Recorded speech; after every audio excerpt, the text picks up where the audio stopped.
Hey there, everyone. Welcome to Speak Now Pro Wrestling. It is Friday night, December 15th, and we are here to chat WWE Smackdown. Now, this show kind of had a lot happening at the closing of the evening, which is why I was like, I gotta change the thumbnail, gotta change everything. But here I am ready to talk about the show. And I gotta tell you, I think that the way that things closed off tonight on SmackDown got me pretty excited about what we were kind of seeing throughout the entire show. So we're going to break that down because, of course, we had the return of Roman Reigns. As you all know, we have Randy Orton over on the blue brand. So, of course, he was coming after Roman Reigns. So we kind of got to see that confrontation here today. We also got the return of AJ Styles, and AJ Styles kind of surprised us in multiple ways. One, he came in here looking freaking jacked, man.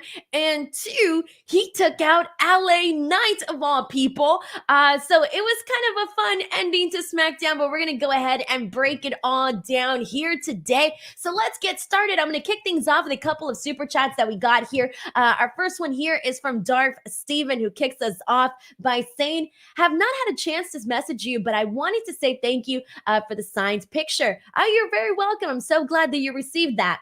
Steven says, with AJ back, does this set up LA Knight and AJ as a Mania match? And does Bayley get left out somehow next week? So in terms of WrestleMania, I don't know if it's going to be LA Knight, AJ Styles all the way until WrestleMania, because AJ Styles literally came here and after he kind of helped both Randy Orton and LA Knight against the Bloodline, because the Bloodline pretty much had the numbers advantage in this post-match brawl that we saw towards the end of the show.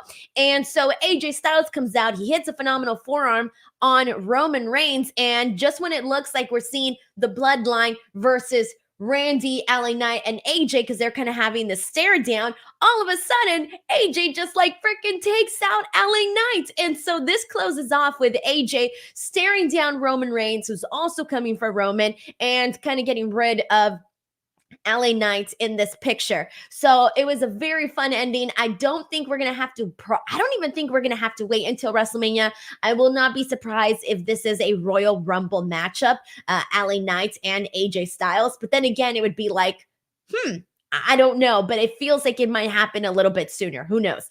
Heel Hammer sends in DWO member for 2 months now, saying coleslaw.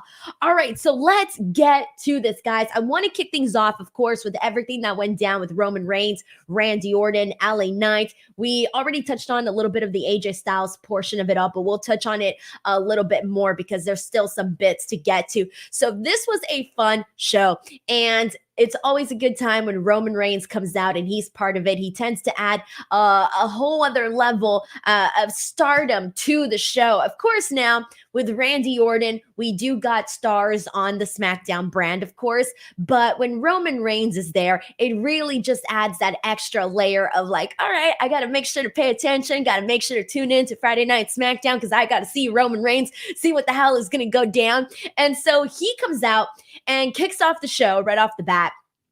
And he's hyping up the fact that he is about to, he's talking about how this is promotional season, right? People are getting promotions, and he's talking about how there's somebody in the bloodline that is going to essentially get promoted. He's talking about the next tribal heir. He's really hyping this person up, and we could smell what was going to happen from like a mile away here. It was very obvious that he was going to be hyping up Solo Sikoa. But in the background, you just see Jimmy getting like all hyped up, man. Like the dude is freaking hyped up, thinking like, oh, this is my moment, this is my chance. But instead, it's Solo Sikoa who Roman Reigns is talking about. So Roman Reigns gives Solo a big old giant hug, and Jimmy's just there like on the sidelines looking like the forgotten child that like nobody cares about. Very unfortunate for that. But the thing that was cool about this, though, is that Randy Orton comes out and he challenges Roman Reigns to a match at the Royal Rumble. Now, Roman Reigns does not accept at all at this point. He's basically just saying that, no, Randy's got to wait in the back of the line, because Randy came out and basically told Roman that he had been thinking about him the last 18 months, that he was out of action due to the bloodline taking him out. He was talking about how he was thinking about Roman Reigns and this moment and what he would end up saying once he actually got there. And Roman basically told him, like, I haven't thought about you at all. And so that was kind of savage, right? But I gotta laugh though, because last week, Randy Orton, or the week before that, I forget what week it was, Randy Orton made a mention of not knowing who LA Knight was and like literally just hearing about him the second that he helped him out. And everybody's laughing, making jokes about how clearly Randy Orton wasn't watching the product while he was gone. And during this, I'm starting to think he really wasn't, because Randy Orton referred to the title as the WWE Championship instead of the undisputed WWE Universal Championship, which is a very long name. But I thought it was hilarious because Roman Reigns had the opportunity to do like the funniest thing ever, but he didn't, obviously. And so I thought that was kind of funny, just to kind of throw that out there. But anyways, so Randy Orton and Roman Reigns have this confrontation, and Roman just tells him, you got to get in back of the line. And Randy goes for an RKO, but Roman Reigns kind of avoids it. And earlier in the night, Roman Reigns had been mocking Randy Orton and mocking the voices that he hears in his head. And so Randy Orton starts playing into it and says that the voices in his head basically told him that Roman Reigns shit his pants. And so this was a really good confrontation. I love that we're getting right deep into it, that it weaved in and out of the entire show. We got a bunch of backstage segments with the Bloodline, as well as Randy Orton and LA Knight, because the last time that we were here, we were talking about how Randy Orton and LA Knight, they're not on good terms. They're not on bad terms, but there's something brewing there, right? Because Randy Orton kind of overstepped the line, at least from LA Knight's perspective, when he stole the victory for his team last week. And so LA Knight was clearly bothered by that. And then not to mention the fact that he said he had never heard of LA Knight. And so this week they have this backstage confrontation, and it seems like they're cool. Randy even says, like, we're cool, right? But you need to stay out of my way. So we know that's not going to last very long. And then today, after the Randy Orton Jimmy Uso match, this is when we saw the rest of this play out. So we got to see Randy Orton is out there getting beat by the Bloodline at one point. And so LA Knight runs out there because he still got beef with Roman Reigns. And in doing so, he ends up helping out Randy Orton again.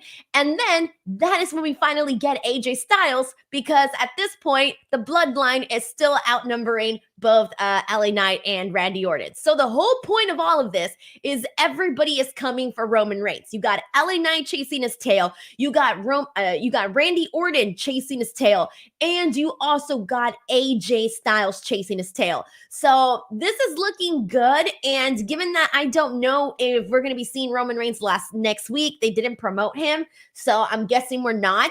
Given that we only see Roman Reigns sporadically, I feel like they did a good job of at least getting a lot of action in here today. And when AJ Styles took out LA Knight, he got everybody by surprise. I don't think anybody was really expecting that. And I think that was just AJ Styles basically saying, like, I'm not with you guys. I'm just against the Bloodline here, and now I got a problem with you. By the way, guys, I don't know what the hell that was. Did you guys just see that on the video? The little like thing? I don't know why, but StreamYard has been doing that, and I don't know how to take it off. So this is not part of the show. This is not part of the show. I do not know how to take it off. I noticed it in another video, and I didn't know what happened, and then I just noticed it again right now, so it kind of gave me the creeps.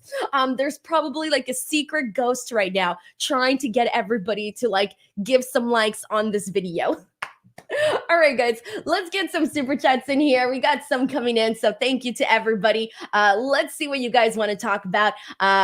What the hell is on everybody's minds? Let's go. Nick Grasso kicks us off with a very generous super chat saying, good to see AJ Styles back. Don't know why he attacked LA Knight after tonight. I'm thinking maybe a fatal four-way at the Royal Rumble between Roman Reigns, Randy Orton, LA Knight, and AJ Styles. I would not hate that. I would not hate that. But I think we really are going to, we really might. So I think there's really, they could be doing that fatal four-way, but then they could also just be doing the Roman Orton match and the LA Knight AJ Styles match, both at the Royal Rumble. So I think they might be doing that.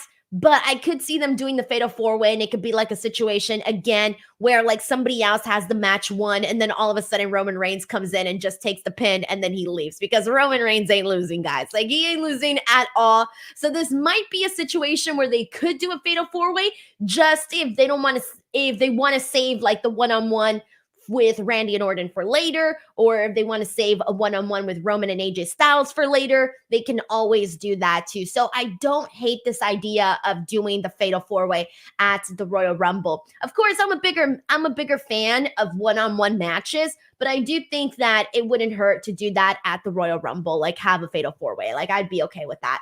I like this idea. Thank you, Nick. Sheldon Jackson sends in a super chat. Thank you so much to Sheldon, who says, not sure if you saw it on StreamYard or I sent it too early, but I gifted 10 more DWL memberships. I did not see that. Thank you very much, Sheldon. You freaking rock.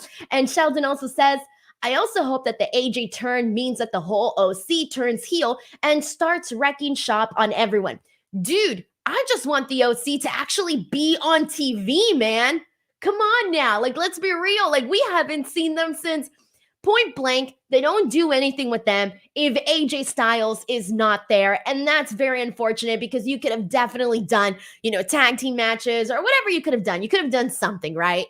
Anything really. So it does kind of suck when it's been so long, but I guess we'll see how they, it's not how they utilize them, because we know how they're going to utilize them. They've been utilizing them the exact same way for the longest time.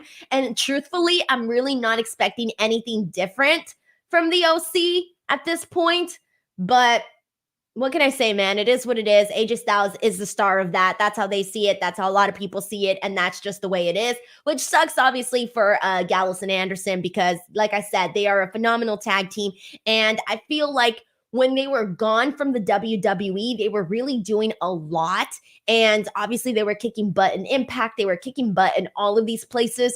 And then they went back to WWE. They were probably expecting things to maybe look a little different for them. And it kind of hasn't looked much different. So it's been a little unfortunate for them. And hopefully they figure all that out. But dude, AJ Styles though, freaking, I don't know what, he just looked so much more jacked than I'd seen him in a very long time.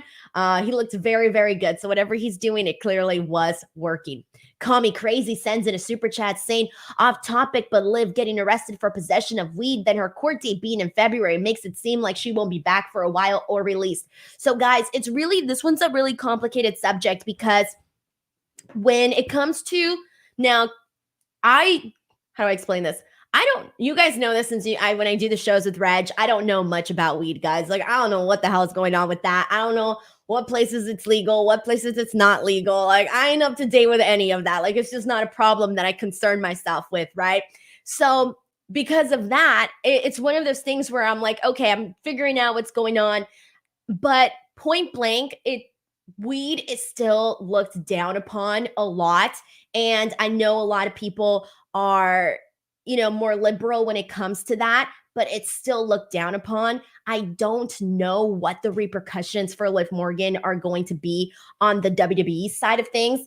Obviously with the court and everything, she was released on a bond, I think a $3,000 bond. And like you mentioned, she has her upcoming court day. So that's one side of it. But then on the WWE side of it, I don't know how this is going to impact Liv Morgan, but I I feel like obviously on the fan side, everybody's like, woo, Liv Morgan's so cool, right? Like I've been seeing the tweets on social media and everybody's like, I got respect for Liv or all of these things, right? But like on the corporate side of things, it's obviously going to be looked at a lot differently. And I don't know what's going to happen with that. But I feel like it might, my estimation, like just a guess, is I don't think it's going to help her very much, getting arrested, obviously. So best of luck to Liv, man, because that sucks. Getting arrested for weed, that definitely sucks.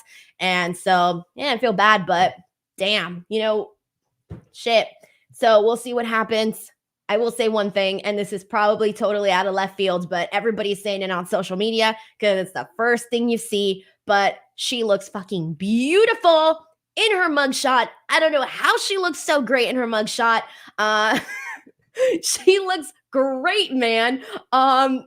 Literally flawless skin. I was like, damn, girl, your mugshot looks good. So at least that's, I don't know if you want to say it's a bright side, but at least her mugshot looked really good. So, but Liv's gorgeous, so there you go.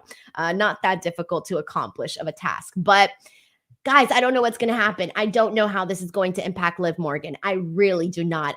We'll just have to wait and see. Tunde sends in a super chat. Thank you so much to Tunde, who says, hi, Denise. So in my own imagination, it means LA Knight might not even go to the US Championship if he's going to confront AJ Styles. Yeah, dude, I think we're so much further right now from LA Knight and Logan Paul than we ever were. Like, it felt like it was a possibility at some point. I still think it's a possibility, but now, and we'll get into the US picture in just a second, but right now it doesn't feel like that's happening soon. It maybe down the line. I don't know if it'll be for the US Championship. I do hope that down the line we do get a Logan Paul LA Knight program too. And I do hope we get LA Knight with the US Championship at some point too. But right now it doesn't seem like that's going to happen. Right now it seems like on his I don't think he's getting another one-on-one rematch with Roman Reigns. If he gets another rematch, it's probably going to be like in a fatal four-way or something like that. But I think that this AJ Styles match, this one-on-one with AJ Styles, is probably going to be the thing that we see a lot first, which is great, though, which is great because if you guys know, everybody knows that AJ Styles is literally one of the greatest workers of all time, and he goes in there and has freaking phenomenal matches. So I think that LA Knight and AJ Styles could tell a really great story. So this might be like, even though there's no golds there, there's no championship there, this could still be a really great program for LA Knight just to get like AJ Styles will bring out the best in him in ring wise, because that's the thing that a lot of people, we've talked about. That's the thing that LA Knight necessarily isn't a 10 out of 10 when it comes to in-ring, to his in-ring performance. We know that, but I do think that AJ Styles is the guy that would be the person to bring that out in him. So we'll see, man. I do think that would be a really good program and something to get AJ Styles like coming back hot. Having the program with Roman Reigns, of course, LA Knight, it just really adds so much life to Friday Night SmackDown. We have a super chat here from Heel Hammer who says, Orton versus Roman is overdue like my bills. Heel Hammer, get to those bills, man. Heel Hammer says, AJ Styles look jack. LA versus AJ is going to be good. He needed this heel turn. Smart man, too. He definitely ate his coleslaw. Don't boo the coleslaw. So I do think that the heel turn was definitely needed for AJ Styles. It's something, well, I mean, he pretty much was doing a lot of that. So I'm not even going to say it's totally new because he was doing a lot of that. But he just feels different. And that always happens too. Whenever you don't see somebody for a period of time and then they come back, it makes them feel new again. And that's what we're getting right now with AJ Styles. And it helps because that's also what we're getting with Randy Orton. He's still brand new to us. We hadn't seen him in a long time. So he's brand new to us again. AJ Styles is brand new to us again. And Roman Reigns is brand new to us all the time. He comes and goes like the wind. But anyways, the SmackDown main event scene is looking pretty good, and there's looking like there's a lot of programs to be excited about. Lawrence Ross says, happy holidays, great show. Looking forward to tomorrow's show. Is it with Mark Henry? Yes, I haven't been told otherwise, so I'm pretty sure it's with Mark, unless Usually, because all my Saturday shows are with Mark Henry, unless he has to, because he's a busy man. He's got a busy schedule. So sometimes other people gotta, come on in and fill in for him. But I usually get told, in advance. And as of right now, it's definitely Mark Henry. But thank you so much to Lawrence for the love and for the super chat. Stephen Marchuli says, Denise, your thoughts on Kross's reset. So let's get to that. Let's talk about this Karrion Kross promo, or vignette rather. So Karrion Kross, this is one of the things that I feel they've done well with Karrion Kross is a lot of vignettes.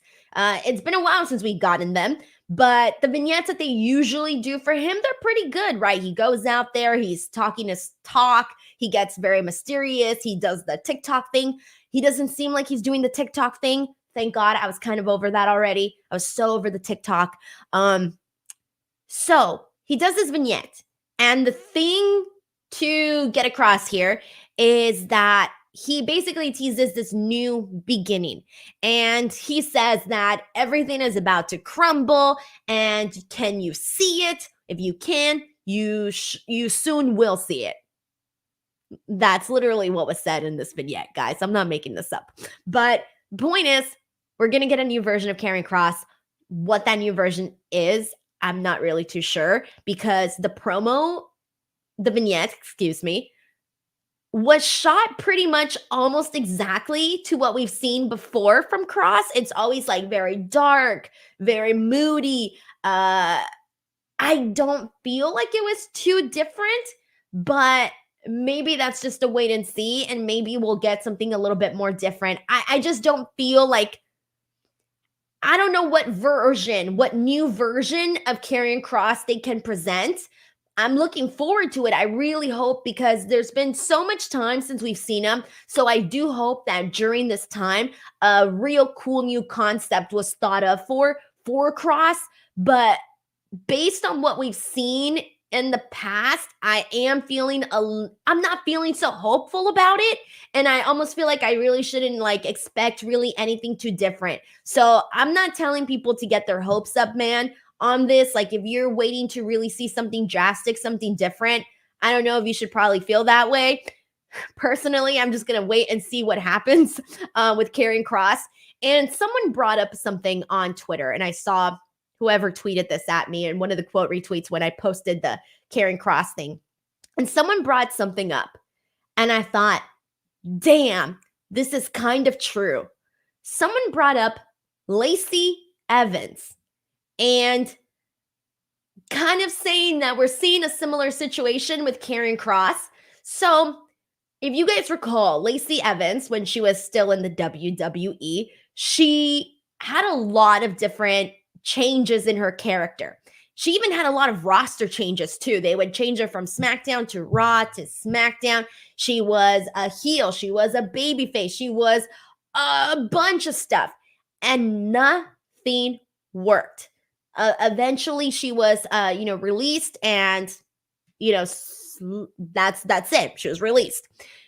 Karrion Kross, they haven't done as many changes like they did with Lacey, but it feels kind of that way in the sense that they can't find anything yet that sticks, that really sticks and really works for Karrion Kross. So I don't know what that new thing is going to be. I don't know what they got planned, but hopefully this is kind of his saving grace where it works. I just hope it works, because we have seen shades of Karrion Kross that did work. I loved a lot of the stuff that he did with Impact Wrestling. I loved a lot of the stuff that he did on NXT. I thought that Karrion Kross had a real great aura to him. And I've interviewed him on the channel. He's got a great personality too.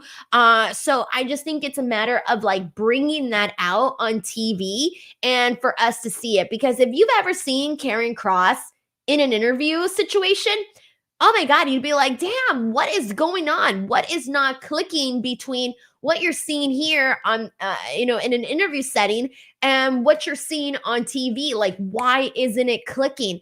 And so that is the thing that I hope they figure out somehow. I know that a couple of you in past shows when we talked about Karrion Kross have brought up, maybe putting him in a tag team. I thought that was a pretty good idea. I feel like anything that can help you might as well just freaking do it, because nothing is worse than not being on TV, because out of sight, out of mind, and you do not want that, because then when it comes to like, we know that WWE is always doing releases and stuff like that. When it comes during that time, like you don't want to feel like, I don't know, like I personally wouldn't want to feel like I'm on the edge of, damn, is my job secure? Is my job not secure? Like nobody wants to have to go through that. So I really hope that they do find something for Kross that will actually work and stick, and we'll see what goes down with that. But there's not that much else to say until we actually see what they really have planned for Kross here. Sheldon Jackson sends in a super chat saying, ask Mark Henry about his appearance at Final Battle tomorrow. It was great to see him. I will make sure to ask him. Thank you so much, Sheldon.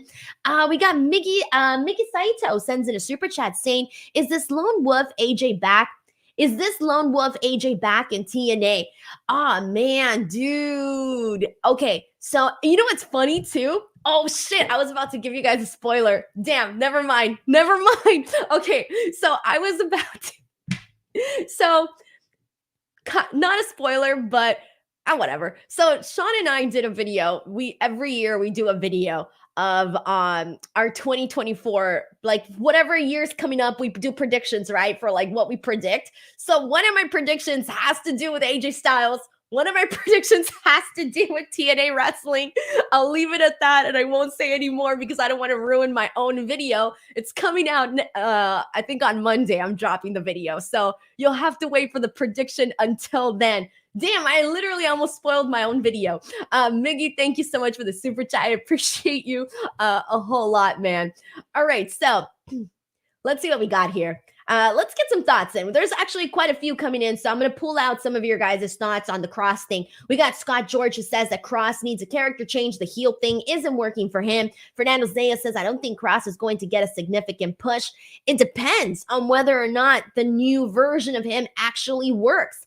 We got Tegan here who says, shaking my head, I'm not giving up on Karrion Kross. The man could have been a monster heel on SmackDown. He just needs to shave his head, stop wearing the elbow pad, and bring back the hourglass TikTok. See, like the hourglass TikTok thing kind of got a little played out. So that's the only reason I'm not like, oh, bring it back. I think for me, I also did not really care for his finisher. I really did not like his finisher at all. That was one of the things that I personally hope he does change. And it's just more so like the things that are working for Karrion Kross is Scarlett. Like that's the thing that is working for him. The entrance is always really cool. They might have to change the entrance just to present something new. I don't know, because I do really like the entrance. He grew out his hair, so I don't think he's going to shave it since he already grew it out, and it seems to be like about chin length around there. And he had the long hair in the vignette too, so I'm not expecting him to shave the hair off again. So we'll see. All right, let's get some more thoughts in here and see what else everybody is saying about the Karrion Kross thing. It seems like everybody's sort of on the same page, man. Everybody's just like, well, we'll see if they actually do something, if they do something different. Yeah, there's really not that much else to add about that. All right, man. Well, let's go ahead and continue on. And we have some unfortunate news, and this is in regards to Charlotte Flair. So I think a lot of us probably already saw this coming based on last week, but it looks like Charlotte Flair got injured last week. And today they mentioned that she is going to be out, guys, for 9 months due to a knee injury. And this is very unfortunate for Charlotte Flair because she's Charlotte freaking Flair, guys. And I know that Charlotte gets a lot of hate online. She always does. You see it. I see it all the time in my posts. Hell, I even see it on the chat. I see it everywhere. But point blank, Charlotte Flair is a great freaking wrestler. I love her. I think that, I mean, God, everybody was raving about her match with her and Rhea Ripley at WrestleMania. And I feel bad because, you know, she had been gone for a good amount of time, and it felt like, okay, she came back, she defeated Ronda Rousey, she got the championship back, and it seemed like things were starting to, you know, get a little bit more entertaining right now for the women with everything going on with Damage Control, with Bayley, with Bianca Belair back. It felt like there was like the women's division was starting to get get good again on SmackDown and not feel so slim. It felt like things were moving, like we had moving parts happening on the show for the women. And so for Charlotte Flair, of course, to get injured is unfortunate, especially a knee injury. They didn't really emphasize anything more. They just said a knee injury. They didn't say if it was like her ACL, her MCL, or any of the ligaments or things like that. They didn't actually specify that information. They just said it was a knee injury, but 9 months, it seems to be like she had some, I'm assuming she probably had some sort of tear or something like that, because if not, I can't imagine her being out that long if she didn't have some sort of tear. And so Charlotte Flair is going to be gone probably until the fall of next year, guys. I'm thinking like September-ish.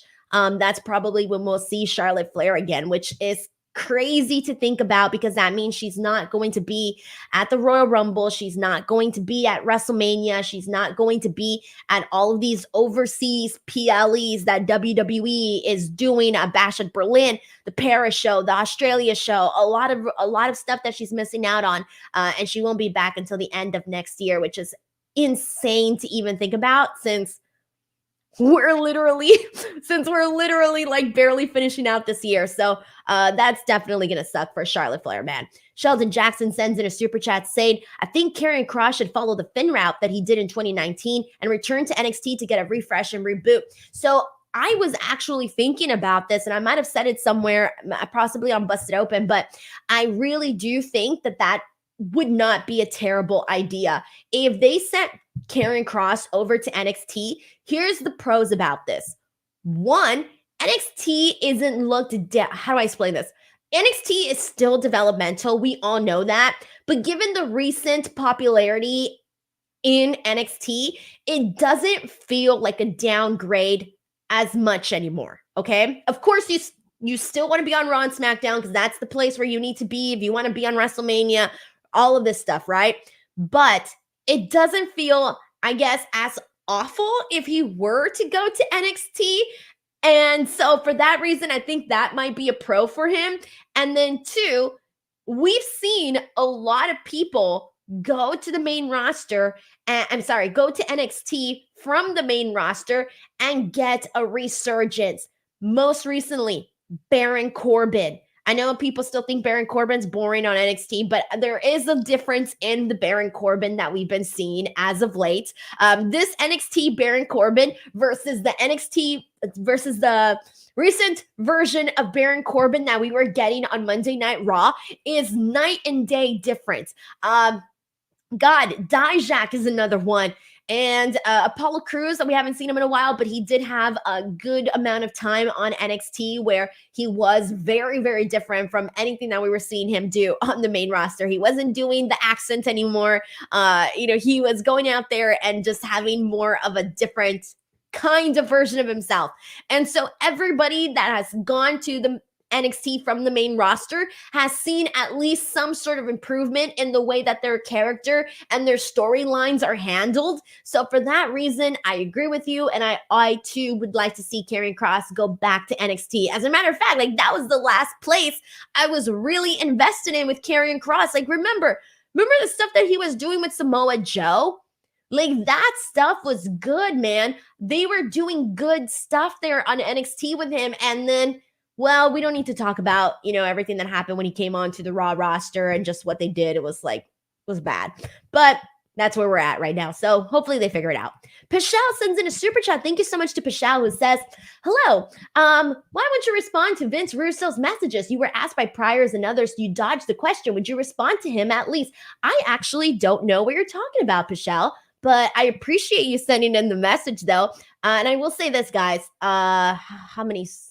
I have 111,000 Twitter followers, and I get a lot of messages, a lot of freaking messages, a lot of comments.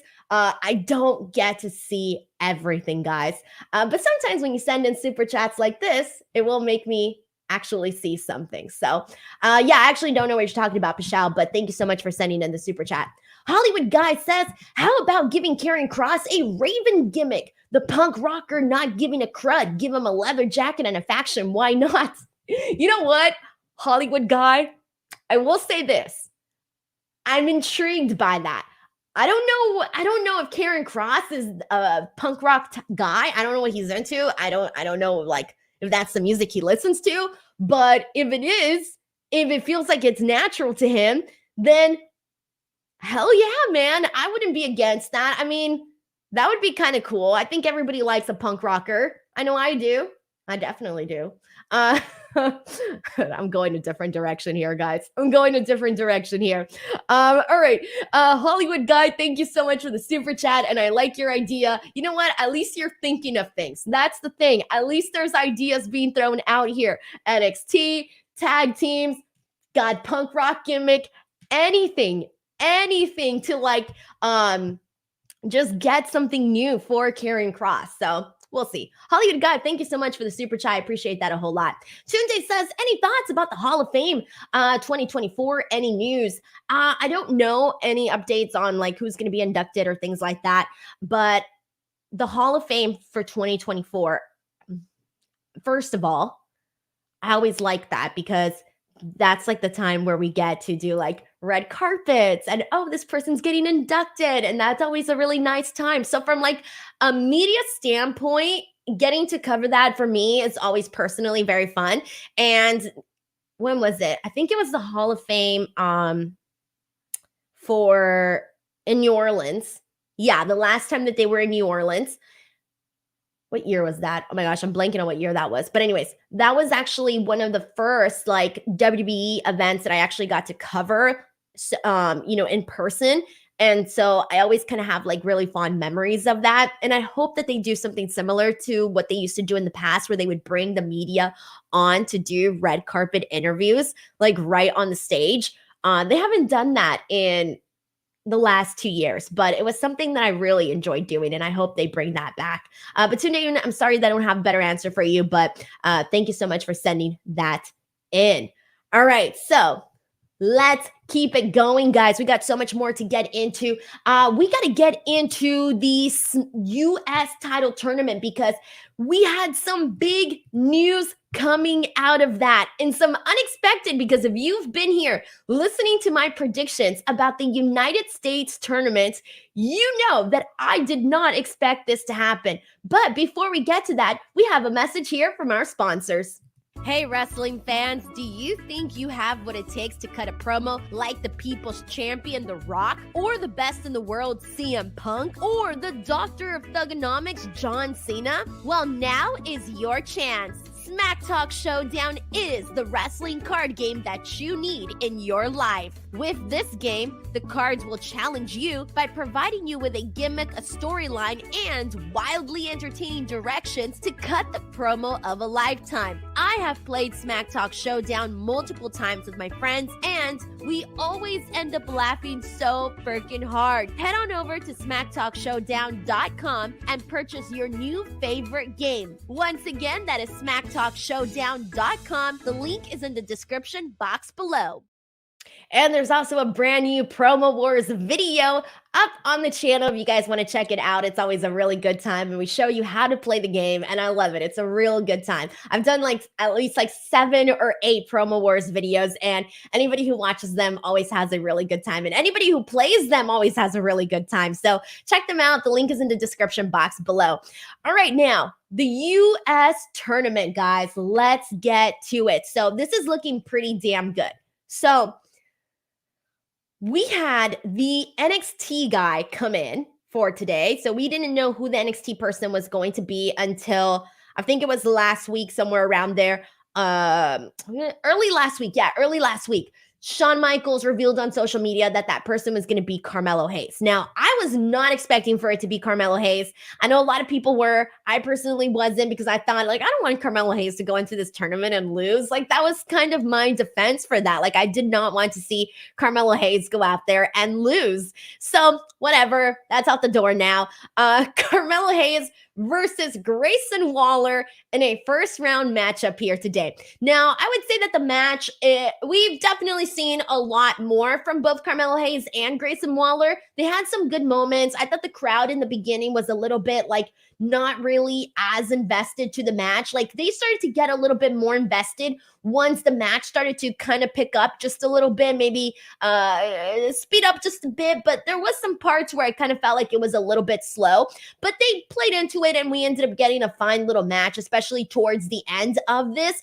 But they basically played up that at one point Carmelo Hayes had like hurt his knee, but that didn't really stop him from anything. We see Grayson Waller try a new move, which looks pretty cool. But eventually we see Carmelo Hayes go out there. He hits his code breaker. He hits his nothing but net leg drop on Grayson Waller, and he gets the freaking victory. Guys, I'm sorry, but I wasn't expecting Carmelo Hayes to win.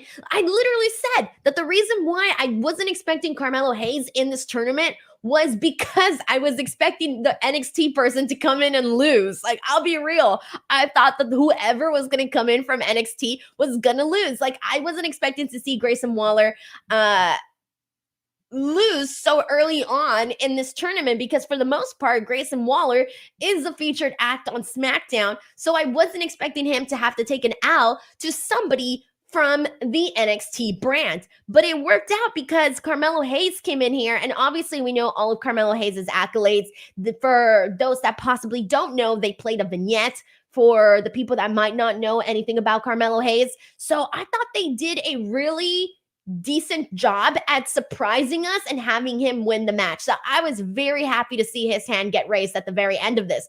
And I was even more stoked when I saw that he was going to be facing either Kevin Owens or Austin Theory. Now, I've been saying this from the very beginning, but Kevin Owens is winning this tournament, guys. And I'm still feeling pretty confident on that, even though my last prediction on this tournament was wrong. I'm still feeling fairly confident that Kevin Owens is winning this tournament. So we do get Kevin Owens versus Austin Theory. I didn't think this was a bad match. It did start off a little slow too, but it picked up as well.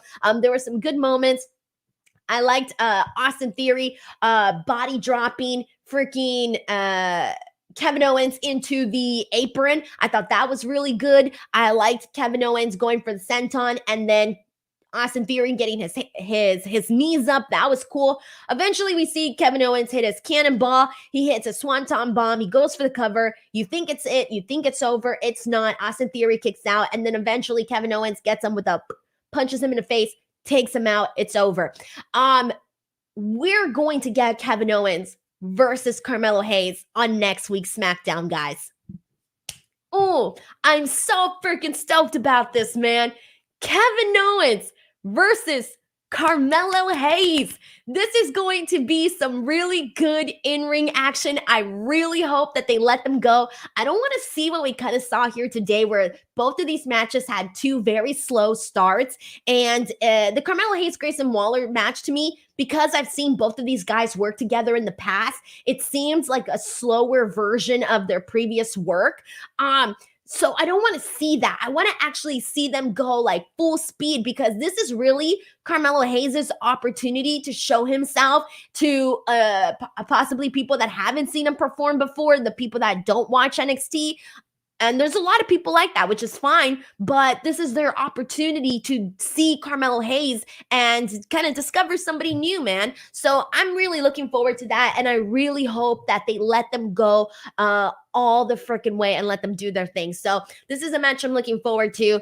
On the other side of this, we're going to have Santos Escobar versus Bobby Lashley. Now, Santos Escobar and Bobby Lashley, both are two guys that I think need to win this. And I had originally thought that it was going to be Bobby Lashley defeating Santos Escobar, but now I kind of don't want it to be Bobby Lashley, guys. I think that Santos Escobar needs to defeat Bobby Lashley because, and I know some people are probably going to disagree with that, and that's cool, but hear me out on this one. Bobby Lashley cuts this promo with the Street Profits, and they look pretty cool, man. They got their suits, they got their shades. It's looking great. But the promo was not really that good. There really wasn't anything that made me go, you know what, that guy, that's the guy I'm rooting for. No, but I did feel that way with Santos Escobar, because Santos, in the vignette that they did for him, he basically tied it all into, so he recapped everything that he did with Rey Mysterio. And then he tied it into how Rey Mysterio lost the title when he left the brass knucks there. And he said that he was going to win the US title and do that because it's Logan Paul. Like, he's the reason Logan Paul even has the championship. So he wants to take the championship from Logan Paul because of that. And then also kind of rub it into the face of Rey Mysterio because that was Rey Mysterio's championship belt. So I feel like Santos Escobar has a really good case for making it to the finals. His story is great. He wants to tie this all into everything that we saw take place at Crown Jewel. And then on the Kevin Owens side of things, Logan Paul has been coming out and talking all of this smack, making fun of his weight, making fun of his body, things like that. So I think the guys with the better story should be the ones in the finals of this match. I'm not expecting Santos Escobar to take it all the way. If he did, I think that would be phenomenal, but I'm pretty sure it's going to be Kevin Owens. Kevin Owens needs to get his revenge for all of the nasty things Logan Paul has said about him. So that's why I think that Santos Escobar needs to defeat Bobby Lashley. I'm sorry, Bobby. You're really cool, but this does not feel like his story. This does not feel like his match to win, in my opinion. That's where I'm at on this. All right, we got some super chats in here. Let's see what people got. Johnny says, me, Theory, Waller, and Tony fear for our safety. Hold on. Where are we going at with this? What am I missing here? Me, Theory, Waller, and Tony fear for our safety. Hold on, Johnny. You're going to have to explain that one to me. What are you getting at? Where are we getting at? Send in the comments here. MD here says that Carmelo's got to win. I don't think Carmelo's winning, guys. I haven't thought that the NXT person was going to win. I don't think Carmelo's winning. I wouldn't hate it if he won, but the story is more so with Kevin Owens. So because of that, and Carmelo Hayes is going to go out there and have a bomb match with Kevin Owens if they let them. If they really let them go, they will have an incredible match. So I'm expecting some good stuff out of this. But let me tell you guys, speaking of good stuff, you want to know what's great? The sheets I sleep in. Did you know that traditional bed sheets can harbor more bacteria than a toilet seat? It can lead to acne, allergies, and stuffy noses, and it's just gross. Miracle Made offers a whole line of self-cleaning, eco-friendly bedding such as sheets, pillowcases, and comforters that prevent 99% of bacteria and require 3 times less laundry. Through their silver-infused fabrics inspired by NASA, Miracle Made is designed to keep you at the perfect temperature so you get better sleep every night. Miracle Sheets are the perfect gift for your spouse, friends, or family. Who doesn't want better sleep and luxurious feeling bed sheets? And since these come with 3 free towels, you get 2 gifts in one just in time for the holidays. Go to trymiracle.com/Denise to try it today or gift it to someone special this holiday season. Save over 40% off, and if you use the promo code Denise at checkout, you'll get 3 free towels and save an extra 20% off. Again, that's trymiracle.com/Denise to treat yourself, a friend, or loved one this holiday season. The link is in the description box below. John sends in a comment saying that Graves actually said that on commentary. Dude, I didn't catch that Graves said this on commentary.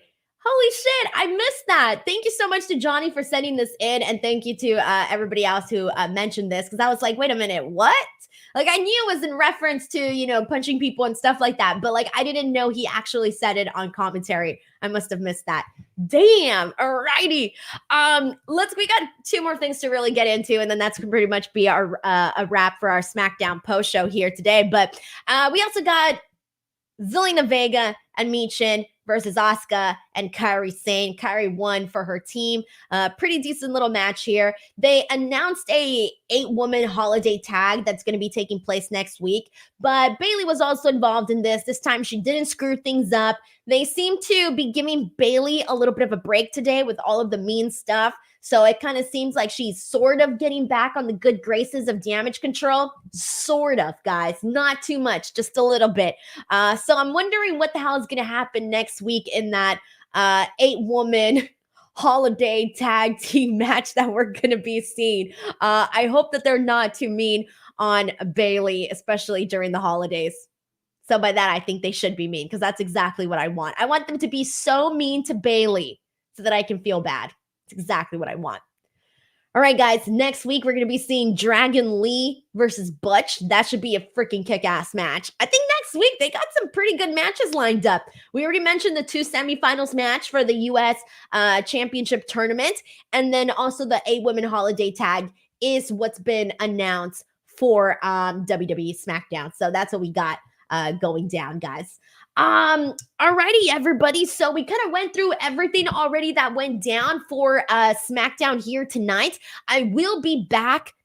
Actually, I got some good videos coming out. So first of all, today I put out an interview with Dave LaGreca. If you guys haven't checked that one out, it's a really good conversation, and we really get into just like the ins and outs of podcasting and so much more, the growth of Busted Open. It's a really great conversation. And then yesterday, I put out an interview with Ethan Page. Now, I got about 15 minutes to chat with him, and that one was really cool because he talks about like the insane changes that he's had in his physique. If you guys have been seeing that, you know what I'm talking about, where he was and where he's at now in his physique, totally different. And he talks about how he actually made that happen. And then on Monday, I'm going to be dropping the 2024 predictions video that I did with Sean, where each of us predicts 6 different things that we think is going to happen in the 2024 year of pro wrestling. It's a very fun video. We do it each and every single year. So if you guys want to check that one out, that one's going to be dropping on Monday. And then I've got a bunch of other interviews that are lined up that are going to be coming out soon. So keep an eye out for that. And if not, I will be back here next week for NXT conversation, and then of course Wednesday night AEW Dynamite, and then Friday night SmackDown, and we'll go from there. So I want to thank everybody. I hope you guys enjoyed today's show. If you did, please let me know in the comments section below, or hit me up on Twitter, Apple Podcasts. You guys know where to go, and I hope you guys have an awesome weekend. Thank you, everyone. Bye.